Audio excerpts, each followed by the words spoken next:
আরে কি ভয়ঙ্কর ঝড়! কোথায় লুকাবো বুঝতে পারছি না। ওখানে একটা গুহা দেখা যাচ্ছে, ওটাই ভালো।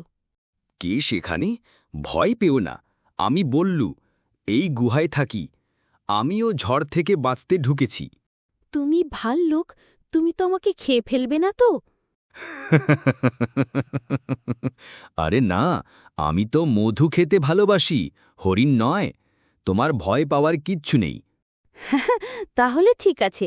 আমি চিকু, আমি খুব দৌড়াতে পারি, কিন্তু আমি একটু একা একা থাকি। আমি গান গাইতে ভালোবাসি, চাও তো একটা শোনাতে পারি। ওয়াও! আমি তো গানের সাথে দৌড়াতেও পারি। চল একে অপরকে আমাদের পছন্দের কাজ শেখাই।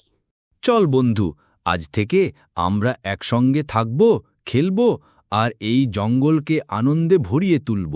এইভাবেই চিকু ও বল্লুর মধ্যে এক অসাধারণ বন্ধুত্ব গড়ে ওঠে।